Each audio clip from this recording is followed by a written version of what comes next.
Hello guys, this is Rossella. Welcome to another appointment with the Moving To. Today we talk about moving to Ireland together with the guest, Dario. Hi Dario. Hey there, hi everyone. Hi Rossella, how are you? I'm good. You? Very well, very happy to be here. Thanks for having me. Yes, thank you. Thank you for accepting our invite. And Dario is known on the social media and YouTube too as the Sicilian Wanderer, where he talks a little bit about our amazing Sicily, but also about Ireland and Cork, that is the city where he lives. But I'm going to let Dario introduce himself. So Dario, the stage is yours. Absolutely. Thanks very much for the introduction. So yeah, once again, my name is Dario and I was born and raised in Palermo, and roughly 13 years ago, I moved away and I never found my way back home. So I've been around for quite a while now. I first moved to Canada, lived in Canada for about 2.5 years. Then I moved to Germany, lived there for about a year. And then for the last 9 years, I've been in beautiful Ireland, where I've been working in 3 different places. I started off in Dublin, and I moved to Galway then on the Atlantic side of the island, and then now I'm south in Cork, in beautiful Cork city. And yeah, as you were saying in the introduction, I have this little project. It's a weekend project called the Sicilian Wanderer, and I'm trying to match and tell stories from Sicily and Ireland together. And you were correctly saying mainly Cork. That's because I started during the pandemic. So I couldn't travel anywhere, we couldn't go anywhere. There were quite strict restrictions here in Ireland, so I couldn't move farther than 5 kilometers at the time. You know, it was quite restricted, but there's a lot of stuff to see and a lot of stuff to do here in Cork. So happy days. I started out like that, and it's fun. It's a cool, fun project. It is definitely fun, and it's always interesting. So guys, everyone go and click on the link that I leave in the description to see what Dario has to tell us. So let's move to our topic, that anyway is Ireland. So it's still connected in a way. And let's talk about the top tips to move to Ireland. What is the most important thing to do if you want to move? The first step you must do if you want to move to Ireland. Yeah, so the first thing you want to do is get registered with the government, basically. So you register yourself in Ireland as a citizen that is available, well, that lives in Ireland and is available possibly to work if you want to work or to study. So the first thing you need is a number. It's what's called a social number somewhere else. It's a PPS number. It's public service number. And it's again, it's a social number. So it's a number that you need for a bunch of things. If you need to find work, if you need to study anywhere, if you need to open a bank account, and a bunch of other services, even tied to the government and even tied to the taxes, then you're going to need the PPS number. It's fairly easy to obtain it. I just have to go there's many different offices within the city or the cities, let's say nationwide, where you can go and get an appointment for the PPS number. Or you cannot let me explain this better. You cannot just get into the office, get the number and get out. You need to book an appointment, schedule it, go there. And they're going to ask you a couple of questions, nothing major, but obviously they're going to want to know why you're applying and what you need the number for. You're going to need a proof of address. Now, if you don't have, if you're not renting yet, or you don't have a house yet, but you have a temporary place, it could be a hotel, it could be a bed and breakfast, it could be anything. You can give that as a starting point, and then you have to change it. So once you change house and maybe you rent or buy, then you're going to have to change that, make sure the address is always updated. But that's it, that's all you need. And then you wait for a couple of days and you get it in your mailbox. So that's the first thing to do. Okay, so the procedure lasts a couple of days anyway, it's not that long. No. Worst case scenario, I think within a week. So, and as we say, this is also needed for work. So normally the employer is going to ask you for this number in order to keep you the job, basically.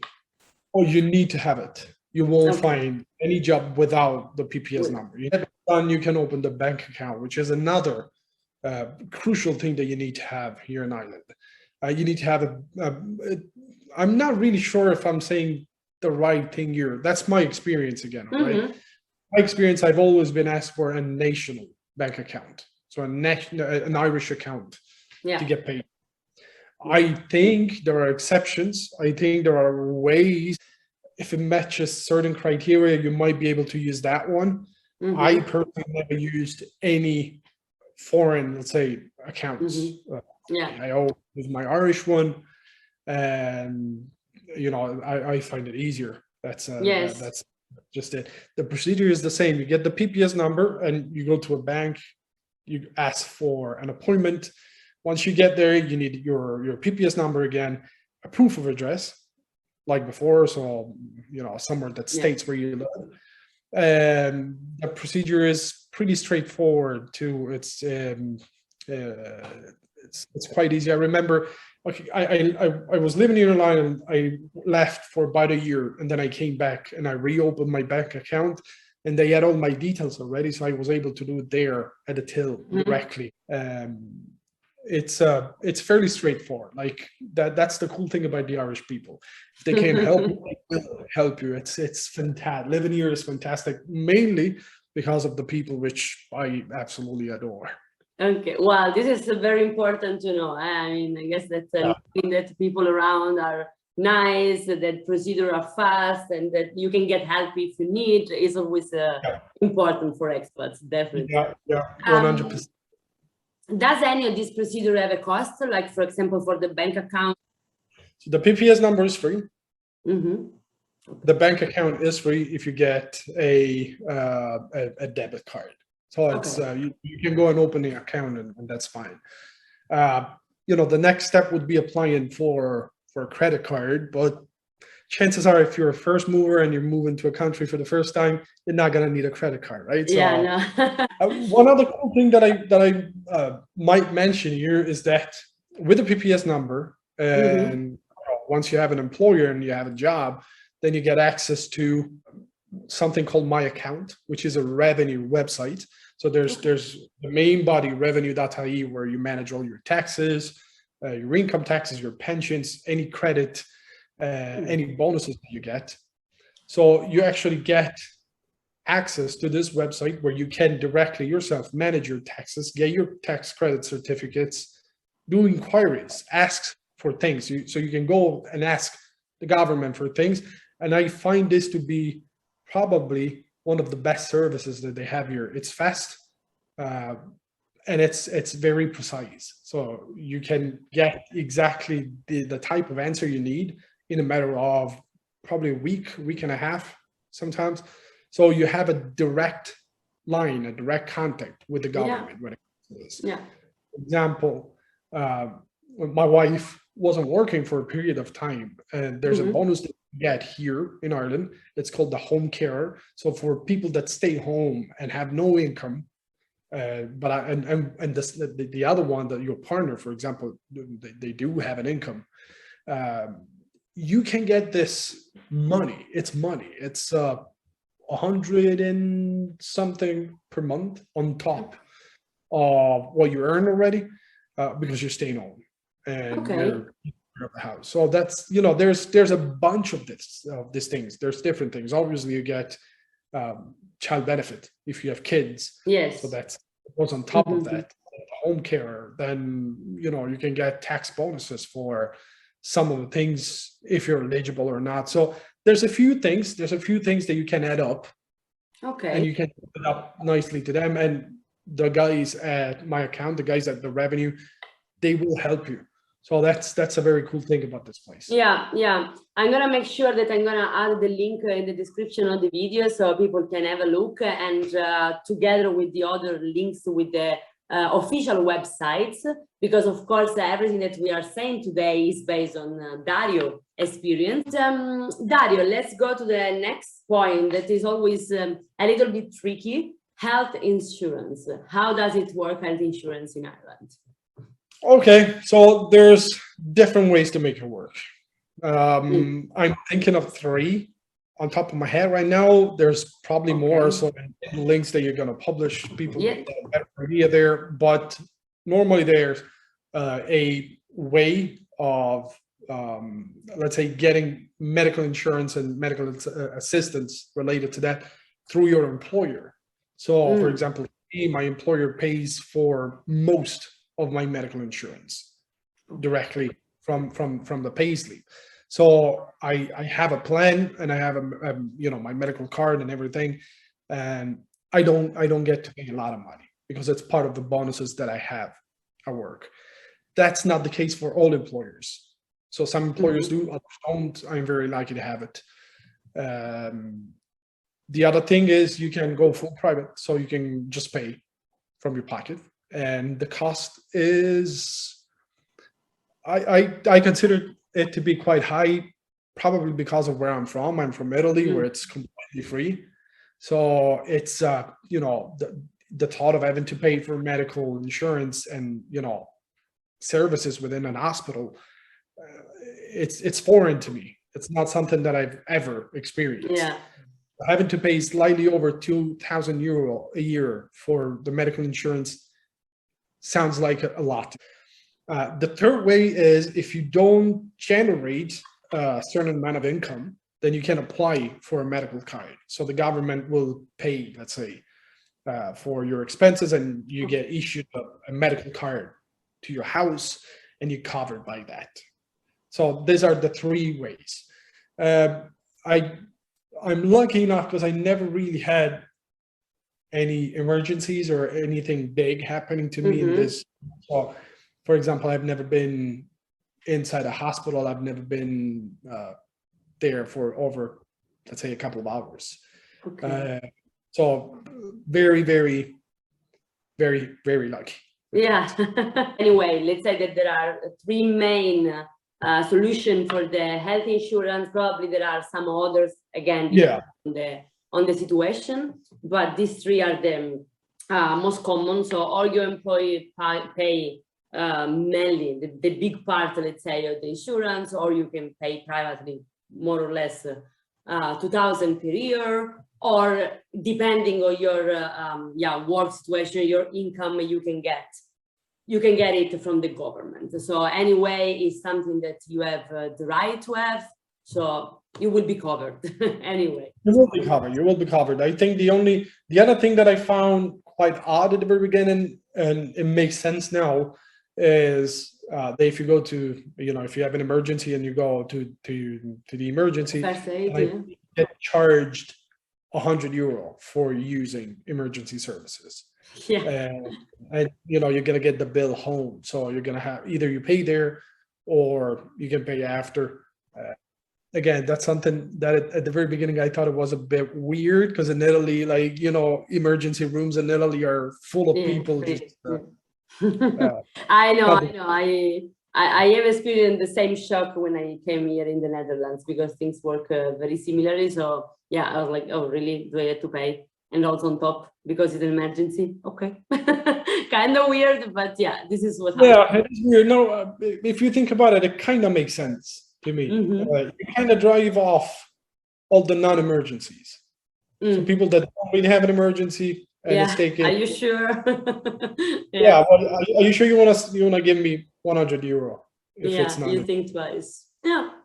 Can also be seen from this point of view. True. So we are talking about price first. Is it Ireland expensive? And more detailed, what about apartment? Are there what is the average of the cost of a medium apartment, let's say? One thing that has to be absolutely clear to anyone moving to Ireland is that Ireland is an expensive country. It is. Some parts of Ireland are even more expensive than the UK, which is seen as one of the most expensive places in Europe. No longer in the European Union, right? But it's still in Europe. Geographically, So parts of Dublin are more expensive than London now. Wow. Than parts of London. So that's where we are right now. Ireland went through a massive crisis with the 2008, 2012 mess that happened.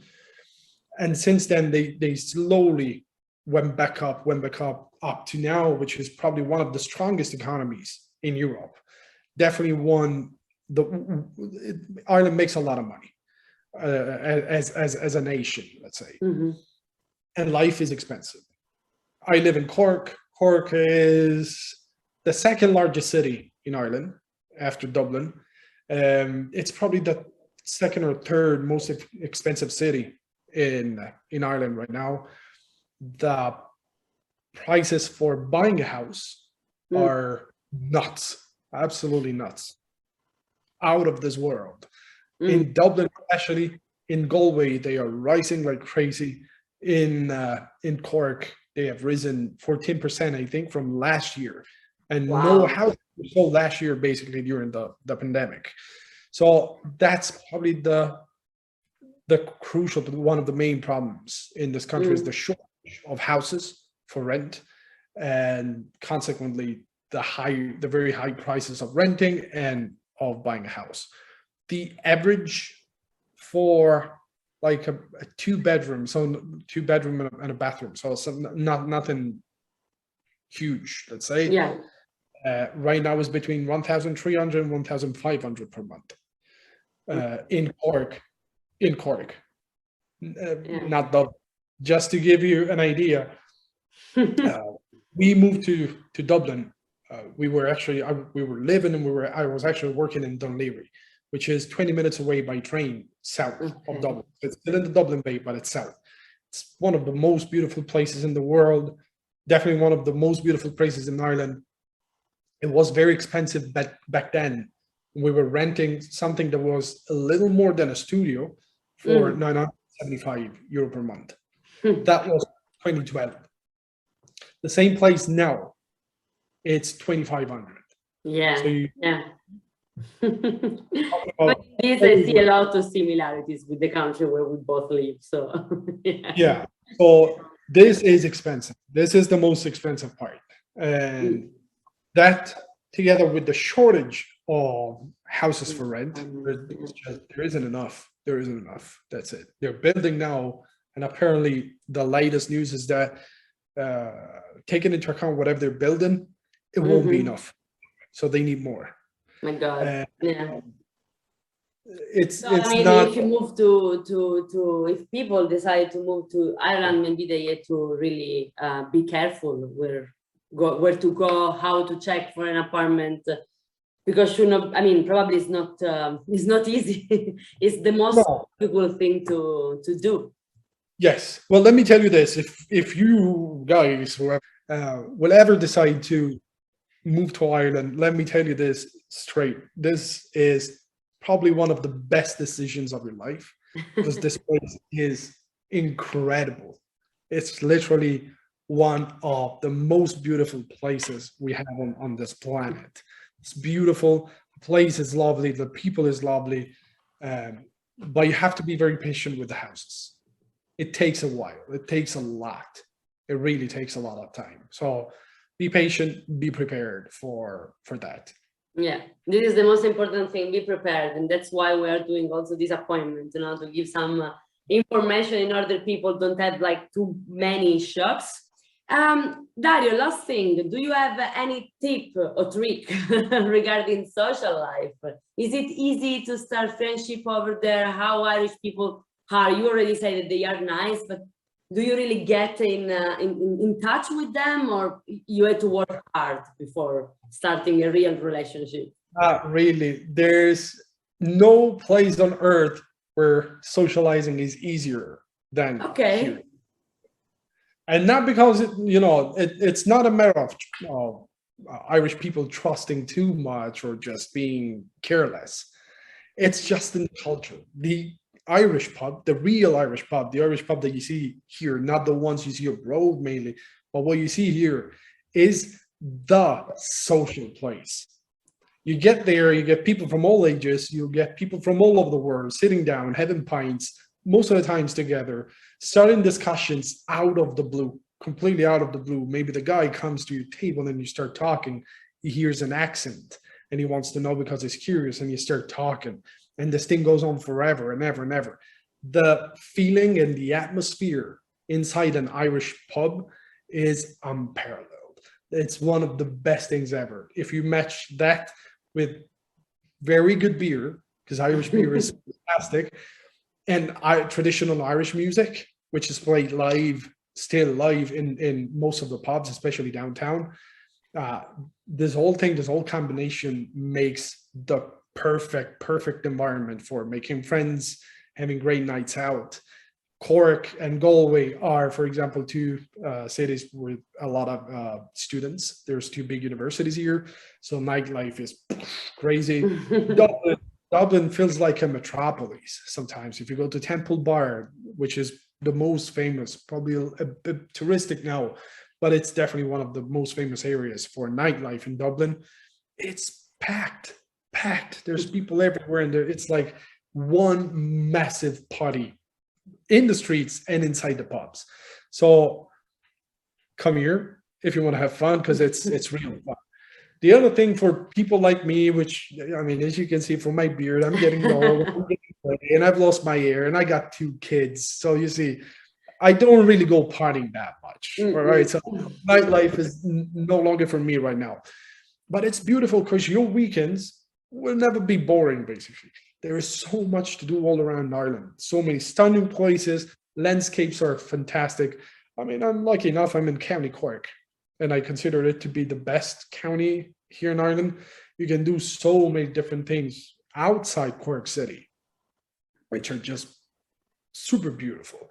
You go to Kinsale, you go to Cove, which is the last stop of the Titanic before it sank. So it's all about the Titanic. There's a huge church on top of a promontory that overlooks everything. There's a place which is very similar to Alcatraz. It's a jail. It's called Spike Island. I've done a video there, documentary there. I've seen that. I remember. Yes. Beautiful, so beautiful. But then if you move to West Cork, is the nicest thing on earth, guys. I've been saying this a lot. Like, that's the nicest thing on earth. We can really see your passion and your love for this country, and it's amazing. I guess that is the goal of every expat, right? Because the moment we move, we want to find home in the new place. So the fact that you have all this passion coming and repeating how beautiful it is to live in there just make me happy and smile, and I believe it's gonna make very curious everyone. So. Dario, I really want to thank you a lot for being here and share your experience and your knowledge with us. My pleasure. So everyone, go and click on the Sicilian Wanderer on Instagram and YouTube, so you can see more and more of this passion and beautiful Ireland together with Sicily. Yes, absolutely. And we hope to talk to you soon. Thank you. Yeah, big pleasure. Thank you for having me. Goodbye, everyone. Bye. Bye.